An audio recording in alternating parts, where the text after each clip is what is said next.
All right, class, welcome back to Fire and Life Safety Inspections demonstration part.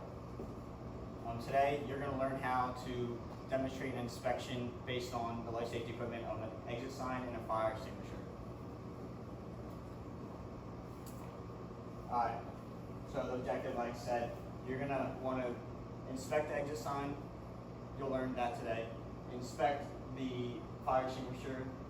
You're going to look for life safety hazards. So if there's something in front of it blocking, you can't see the exit sign. You're going to photograph the hazard that you're looking for. If there is a hazard, you're going to be photographing it. And then you'll communicate the need for fire prevention to the owner tenant on the hazard that you find. What do you look for when inspecting? So, for an exit sign, you're going to be looking for, can you see it? Is it illuminated? Basically, that's where you're looking for it. If their emergency goes down, you need to look for somewhere to exit.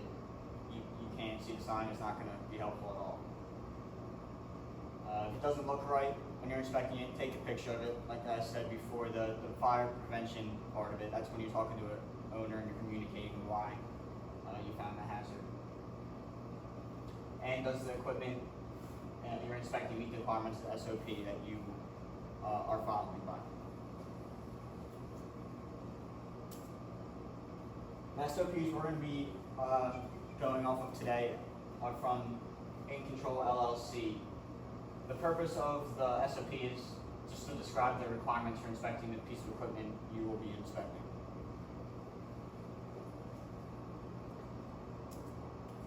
So the exit sign inspection. We'll be using SOP INC 3001, and it's NFPA Life Safety Standard 101.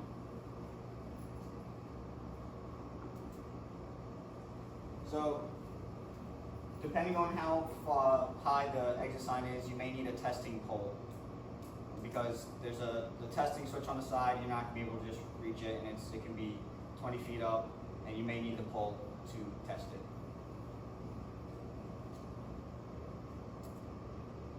So that's an example of an exit sign you can't reach. I can't just put my hand up there and test the button. I'll have the pole, and I'll be able to test it, hold it down for 30 seconds. So we're going to make sure when inspecting that the exit sign unit is not blocked, because you can't see it if it's blocked, obviously.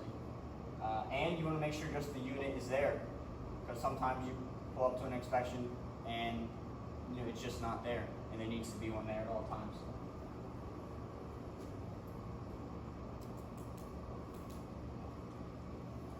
When you're performing an inspection on an exit sign, you'll be pressing the button on the side. You'll hold it there for 30 seconds. While you're testing it, you're going to be making sure it stays illuminated. All of the letters are illuminated, and because why we do that, if the power goes out and the exit signs don't stay on, that means there's no battery left in the exit sign. They should be charging at all times, and that's just how we test it to see if they're going to work in an event of emergency.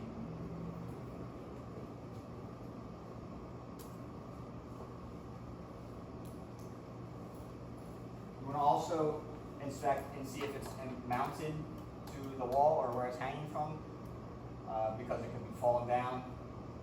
We're going to be looking for, if there's an exit to the right or the left, you want to see the directional indicators on the side of the exit sign, looking for go to the right, go to the left.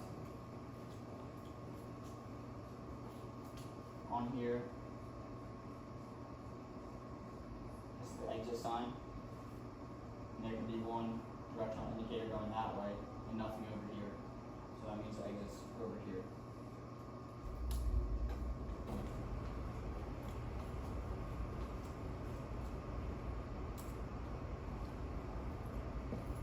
When you're completing your inspection, you would take a picture of the hazard, if there's a hazard, to eventually show the owner and tenant what the problem is, what the hazard is, how to fix it. because when you communicate to the owner or tenant, they need to know what's wrong and how to fix it. This not necessarily anything wrong with the exit sign itself. It's falling down from the ceiling, and that's still a hazard that can be fixed.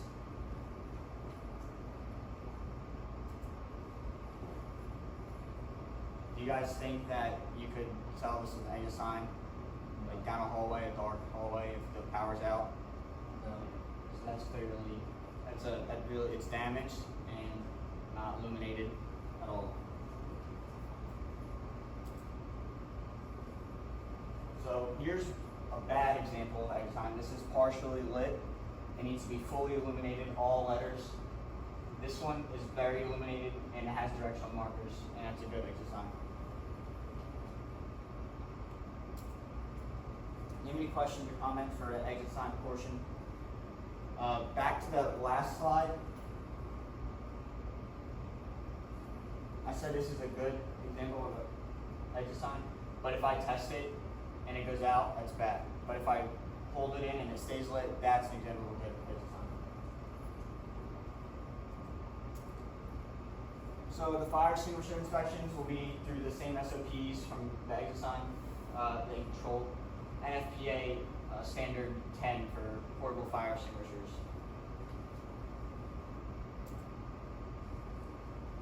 So you're going to be kind of doing the same thing for your inspection of a fire extinguisher as you did with inspection of the exit sign. You're going to be looking for hazards in front of the exit sign, the fire extinguisher. You want to have access to the extinguisher and that it's not blocked, because you need it, if there's an emergency, you need to safely get to it.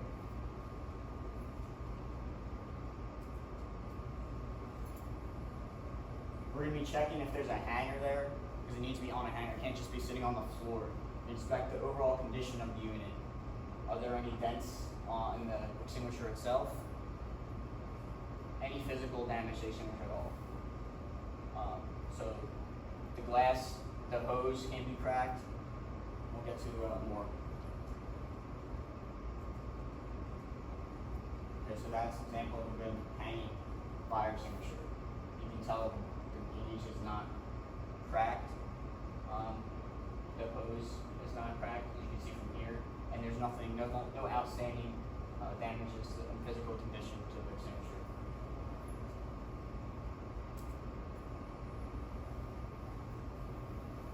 So the gauge is there to make sure that it works, basically.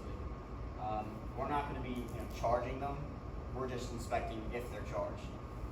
So they can be overcharged or undercharged, but the needle should be directly in the middle to let you know that it works.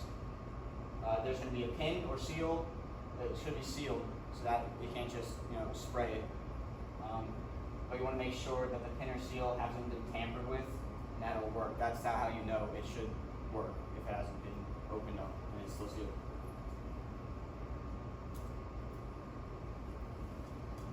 So these are both bad examples of fire extinguishers. This one clearly is damaged, so physical condition outside, and this one is undercharged. The green needle, or it should be in the middle. The needle should be in the middle, but it's not. So that would be an example that you can't use and that'll be a hazard that you write up and take a picture of.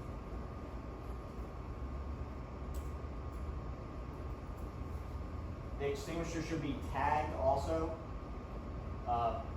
Not by the inspector itself, but that's what we're inspecting for. The tag should be indicating the annual maintenance has been performed on it, the date, and it should be within a year. And that should be secured and mounted on whatever it is, the wall, and no visible cracks, damages on the extinguisher.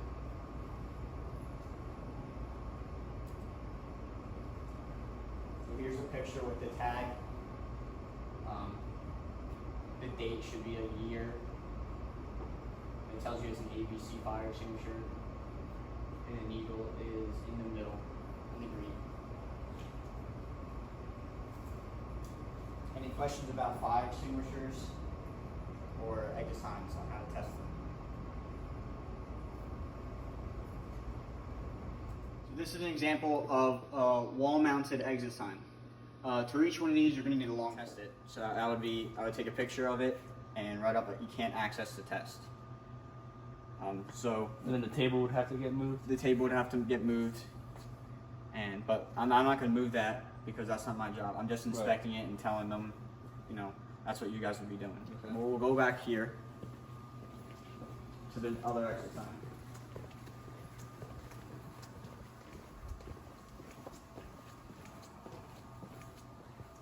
So this is an example of a ceiling mounted exit sign. You can see that it's firmly mounted up there. The test button is on the side here. With a pole, it can be reached. So the same thing, you're just gonna be testing. You don't know if it works until you test it. This exit is safely, you can get through it. There's no table in front of it. And like I said, we won't know until we test it. Any questions about this one? These are just different examples. This one's mounted to the wall, other one's mounted to, or this one's the ceiling, the other one's mounted to the wall. Okay. We'll head over to fire extinguisher now.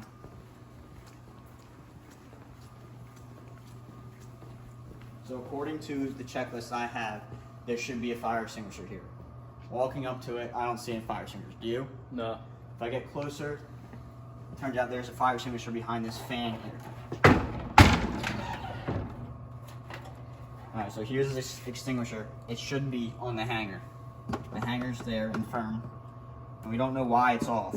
But this is when we take a picture of it and show them that it's not there. This is a hazard. It was hiding. We couldn't see it. So if there's a fire in here and we need an extinguisher, we don't know where it's at. It should be here, but it was hiding. So as we're inspecting the physical condition of it, everything seems to be fine. No cracks in the extinguisher. The hose is not dry. There's no cracks in the hose. We're gonna be looking at the gauge. It's in the middle. It's in the green, so that means it's good. And here's our tag. So it says the last time it was serviced was in September of 2020. So that's this month. So it has a whole another year until 2021. It'll be good. Here's the pin. It's sealed, so we know that it should work and it hasn't been used. So that's it for the extinguisher when you're checking it. Like I said, it's a hazard for it being on the ground here and not being seen by everybody else who needed it. So if you find it on the ground like that, do you hang it back up? You're just gonna leave it like that. Okay. It's a good question, because it's not our job to put it back to fix the hazard. It's our job to take note of it and talk to the owner and tenant of whose job it is to put it back. You know, that's a good. It's good for fire prevention. That's how we talk to them. We tell them how to stop the hazards, how to fix the hazards before an emergency happens and something bad happens. Okay, now we're going to be going to an exit sign closer to the front door here. So there's two exit signs here. This one doesn't need any directional markers. This one has one to the right. So I'm going to be testing this one because I can reach it. I don't need a pole to reach it. I can do it with my fingers. So the button's right here on the side. I'll be holding it. And it doesn't stay illuminated. So this means it's a battery test fail. Which means there's not enough battery to hold it, to have it in. If the power goes out, these won't stay on. They won't stay on. And that's another hazard. So you take a picture of me and holding it and nothing staying on the exit sign. You can take a picture of just the sign itself. See, it looks fine, but once you test it, it's not fine because it needs to be charging. It's supposed to be charging all the time, so there's something wrong with the charging of it right now. It's about 90 minutes where the exit sign can stay illuminated for once the power goes out. But this is a very bad safety hazard because the exit sign will sound. Nobody will know. It won't be glowing. Does that make sense? Yeah. Is there any questions? Is there two right here because of the stairs? This one's for the stairs? So when you're coming down the stairs here, you're going to be looking, it just says exit sign. With the arrow? You know, the arrow tells you that it's to the right here. Okay. So instead of going straight through the wall or this way, the doorway, it tells you to go right, but this is the exit. That's why this one doesn't have any directional markers. That means it's right behind the exit sign. Okay. Okay? Any other questions? No. That concludes our demonstration for the exit sign and fire extinguishers inspection.